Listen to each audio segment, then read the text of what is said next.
This Honorable Court of Appeals is now in session. Thank you, Ms. Lindsay, and on behalf of Judge Bennett and Judge McBrayer, we welcome counsel to this oral argument, which we are live streaming to the public in order to fulfill our obligation to keep the courts open. We will conduct the hearing in the same manner as if we were together in the courtroom. Each side has 15 minutes, and I understand the appellant has reserved some for rebuttal. So unless there's some announcements, I'll ask Ms. Lindsay to call the case. In Re Layton W. All right, you may proceed. Thank you, Your Honors. I have been told that my audio is not coming through as clearly as it did in the test the other day, so I've scooted very close, and hopefully I won't frighten you. Being so All right, close well, to the I picture. can understand what you're saying, but I will admit it's not the best quality I've heard, but we'll do the best we can. Thank you, Your Honor, and I'll try to go slow and project.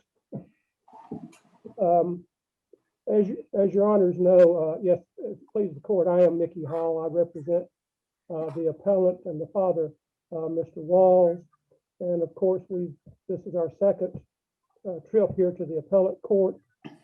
Your Honors, it is our contention that the case is a case that hinges on the best interest analysis. And we would allege, as we stated in our brief, and as we'll state today, that Judge Angel decided that wrongly, and that he did not, in addition to erring on that issue, that he did not undertake the intensive fact-finding on the best interest issues that he should have done. So, and best interest from the perspective of the child. So, having said that, and going back and getting some of the factual basis for the case, the parties had this child, Layton. Mr. Walls at that time had a 9-year-old daughter. He also had a son who was a little less than a year old at the time. The parties were not able to successfully live together. So after they split up, Mr. Walls petitioned the juvenile court because he alleged that he was not getting a chance to see his son. And the basis of that was that the mother did not want to include that slightly older, I think 7-month older brother. So after some litigation in juvenile court for several appearances, they did come to an agreement wherein Mr. Walls got 3 days a week, the mother got 4 days a week. And I would point out at this juncture that, you know, that's one thing that's already different from a lot of termination cases where the parent attempting to be terminated has done a lot of work and a lot of effort to try to maintain that relationship. That custody arrangement continued for about 13 or so months. During that time, Mr. Walls also had sole custody of that slightly older brother, had regular visits with the sister, and by all accounts in a trial, the proof was that he comported himself as a good father, owned his own home, worked, kept the child fed and clothed appropriately. And again, that would be another deviation from so many cases, Your Honors. Regrettably, he did fall back and into some criminal behavior that resulted in the prison term that was greater than 10 years, and with the child being of tender years, that did meet the statutory definition, statutory ground for termination based on just that alone.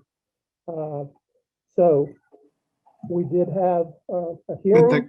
The court here also found termination was appropriate under an abandonment ground, correct, of a incarcerated parent. Yes, the court And, did. and you're not challenging that either. I'm not challenging that.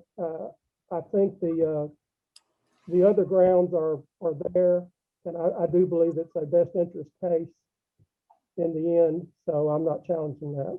Yeah, was it, I'm a little unclear based on the wording of the second order, if that basis for termination or ground for termination was on the one disregard only, or if the court was also finding failure to support and visit during the 4-month period. Do you have a position on that? Well, I agree that I thought it was a little unclear too, but my reading of it was that the court did not find that they had met their burden on that issue on the 4 months. Okay. All right.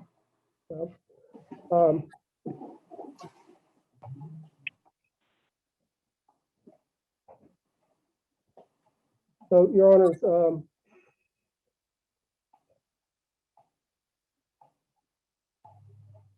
the testimony at the trial, one of the important factors in the trial that was a testimony presented was that in spite of some agreements to the contrary, the mother had not, well, let me just put it this way, but the child had not seen his brother or sister in over a year by the time we got to trial.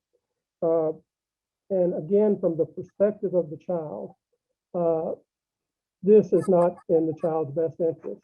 And there are some cases that are in support of that analysis. I think our brief quoted in Ray Dominique and Adeline as being in support of the fact that maintaining close family relationships beyond the father or beyond the parent are important. And in fact, I noticed it was too late to be briefed by either of the parties, but this court recently in Ray Manning H had a very similar case where the mother was trying to terminate the father's rights as to one of their 2 children together. And I think there were a few issues, but one of them was the best interest analysis. And this court found that termination was not proper. So there is a history and well-established legal history that family relationships are to be considered and are important under Tennessee case law. Mr. Hall, with reference to the best interest analysis or any analysis, when a trial judge is under an obligation, a mandatory obligation to make specific findings of fact, and then conclusions of law that are based upon those specific findings of fact. In this case, I don't see one fact that's been found by the trial judge that identifies best interest. I would agree, Your Honor. In my reading of the ruling, I believe it was the very last item in the ruling. It's just kind of a cursory mention of the statute. I think it's a subsection I for that statute on best interest, and just says that those things,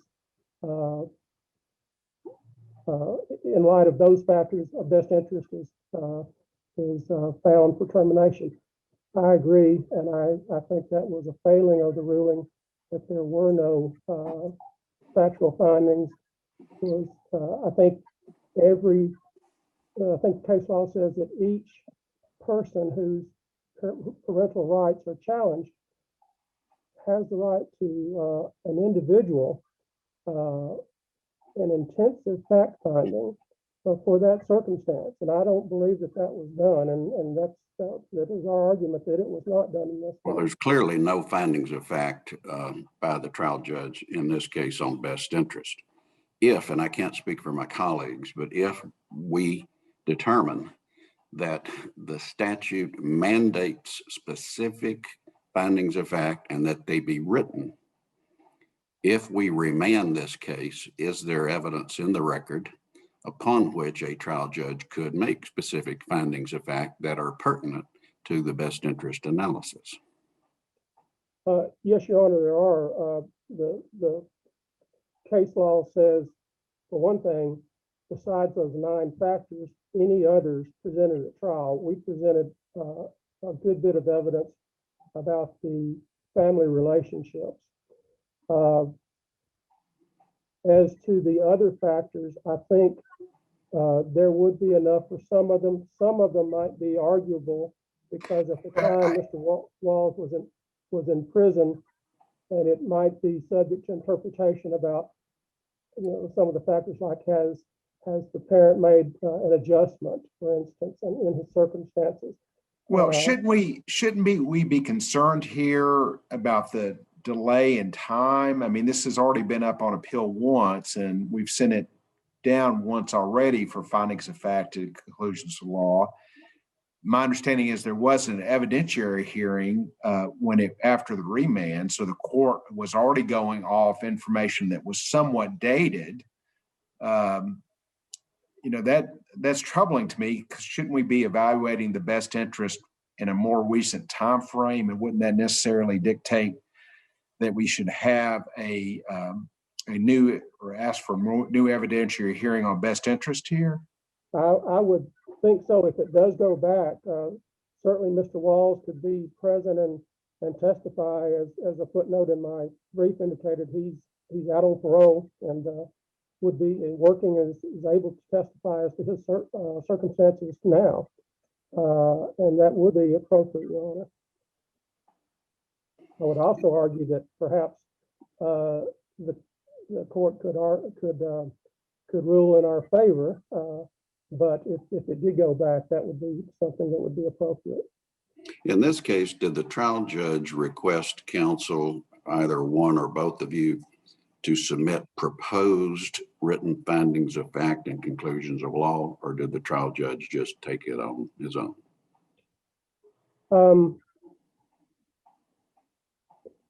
I think, no, I know I was never asked to. I'm not sure. I believe Mr. Sherman, when he was in the case, volunteered some. I believe that's how that happened. Not exactly sure. I don't think there was a directive from the bench to do that, though. All right, thank you. Okay.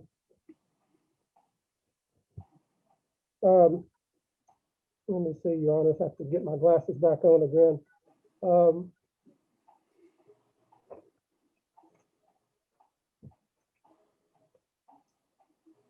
Your Honor, again, the perspective of the child is very, very important here. One of the reasons that sometimes termination cases are granted is because there is a safety issue or a compelling need. Of course, Your Honor has already spoken to the fact that a long time has gone by. That's not present in this case, and I just kind of throw that out there as another thing that doesn't need to weigh in factor of termination. This child is in a place where he's okay, he's fine.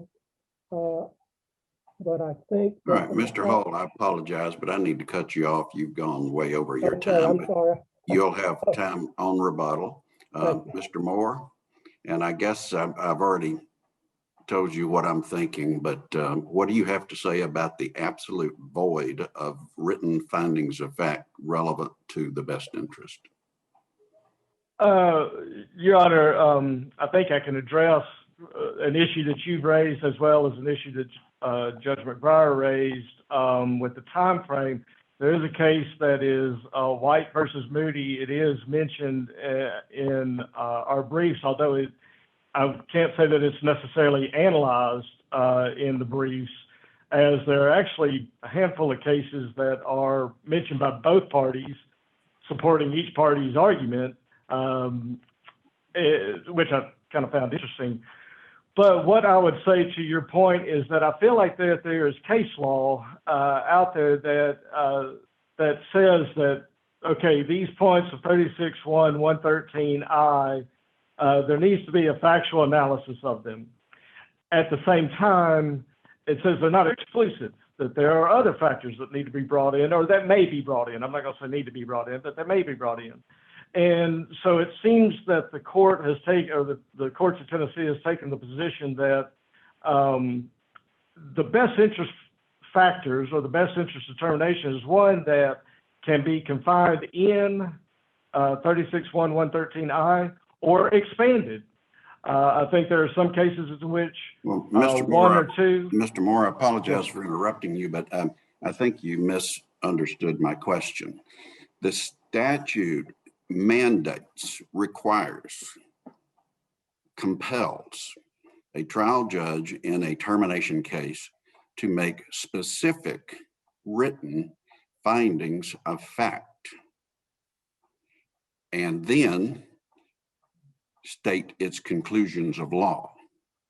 In this case, the trial judge stated a conclusion that I find that it's in the best interest to terminate the father's parental rights. I beg the question, show me one specific written finding of fact that the trial judge made regarding best interest. Well, I can say that in regarding best interest, I guess I'll say this, my answer to your question would be in regards to 36.1.113I, the trial judge did not make a specific finding of fact stated in the order. I guess of the 8 or 9 points in that statute did not find a finding of fact or specify a finding of fact in his order. What options does this court have if a trial court fails to make specific written findings of fact on some or any of the best interest factors and or other relative best interest factors? To answer that question, Your Honor, I would rely on White versus Moody again, in which that case, the trial court or the appellate court reviewed the case and said, we're here again after remanding it 2 times. And we are not going to continue to do this because of the failure of the trial court to supply what you're talking about, a specific findings of fact. Right. And so it sounded to me like they did in the best interest of the child and in, I guess, judicial efficiency. We're going to go ahead and review the record, and we are And that going was to the one propose. authored, that was the case authored by Judge Stafford that says it'd be futile for us to ask the trial judge to do it again because the trial judge has refused twice already. Yes, Your Honor. Yeah, thank you. Is there enough evidence in the record for this court to conduct that kind of review?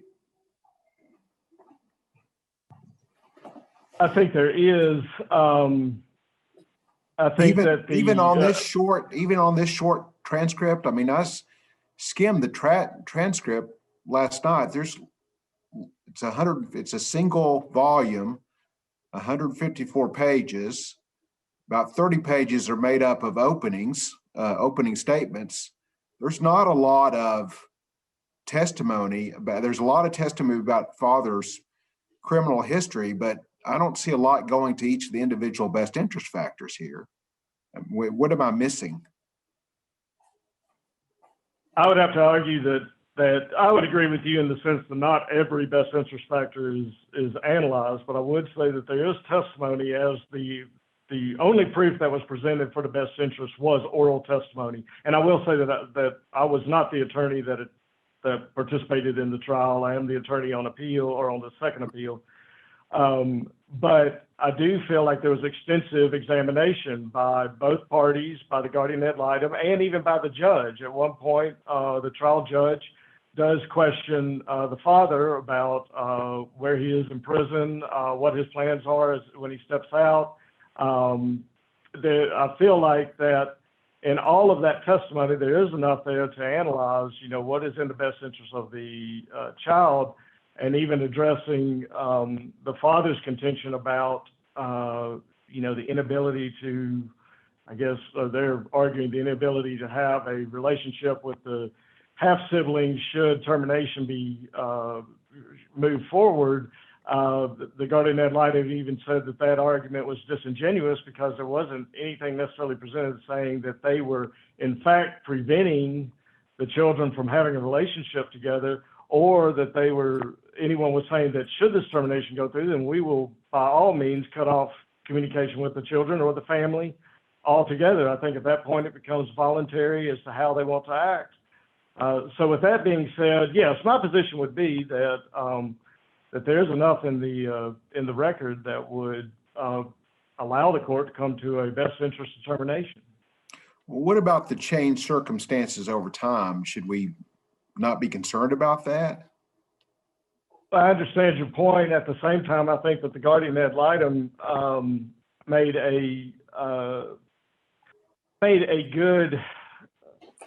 good points on cross-examination in which he really questioned the father about well, what's your plans when you get out? What are you going to do when you get out? And there wasn't necessarily a specific plan or anything like that. Well, now someone can ask the father what his plan is because he is out. And I understand that. As far as I understand your point, I think your point is well taken.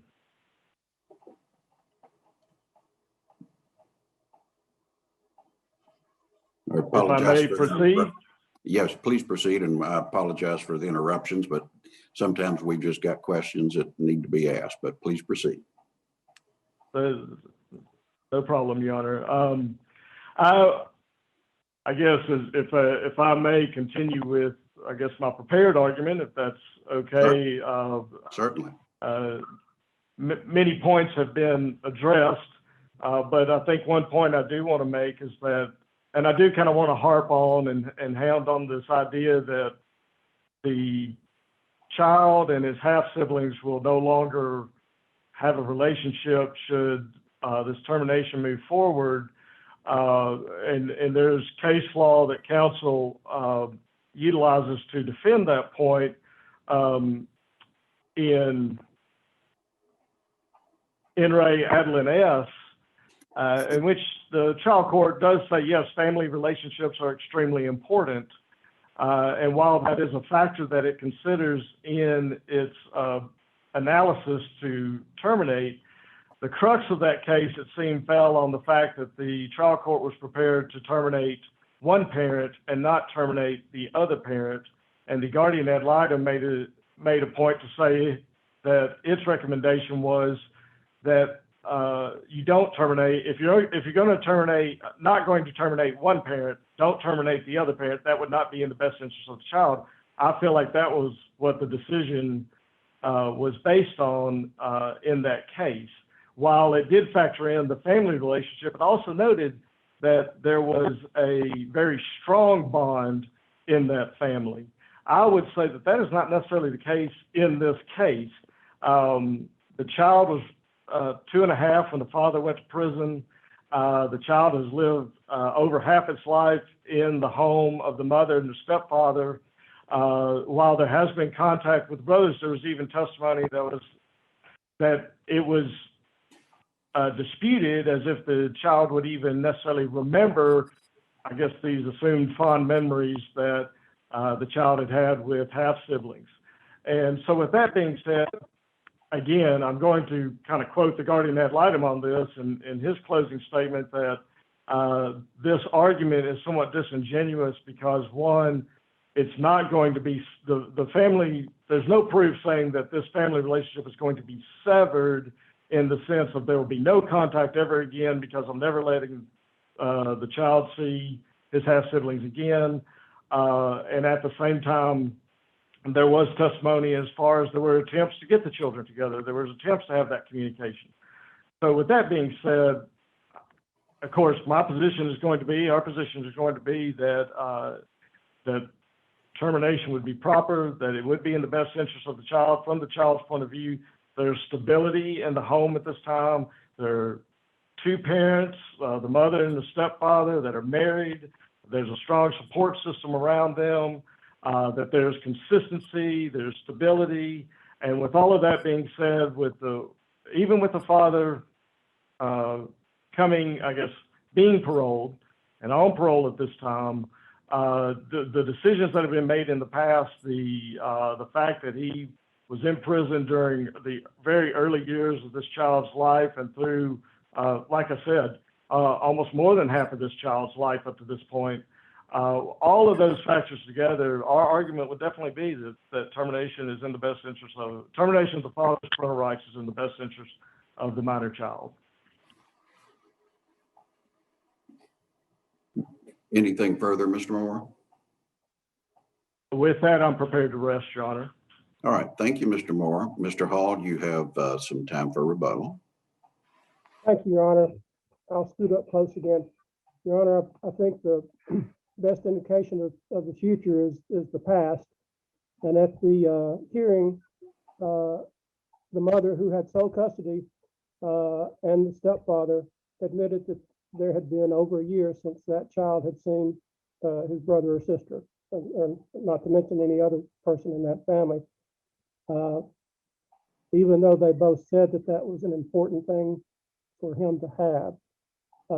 I think that, coupled with the fact that in unrebutted testimony, the reason that Mr. Walls had to go back to juvenile court in the first place was because she did not want that relationship with that young brother. So I would argue that the proof is in the pudding, and that relationship is not going to be fostered if this termination goes forward. Certainly, I believe that what Judge Clement has said is correct. The judge erred in not providing detailed analysis of the best interest factors.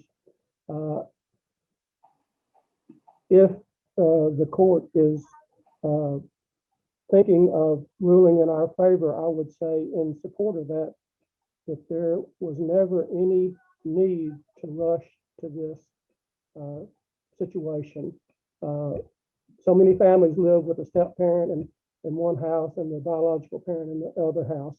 I think it was Re CBW that said the drastic step of terminating rights is not needed to ensure the child's well-being. And I think that's the situation we found ourselves in here. It just wasn't necessary to speed forward and do that. So with that, I will rest. I would ask this court to overturn the ruling, if not to remand it for reasons stated before. All right, thank you, Mr. Hall. Thank you, Mr. Hall and Mr. Moore, for your arguments. We will take this matter under advisement. Ms. Lindsay. This Honorable Court of Appeals is in recess until 1 p.m.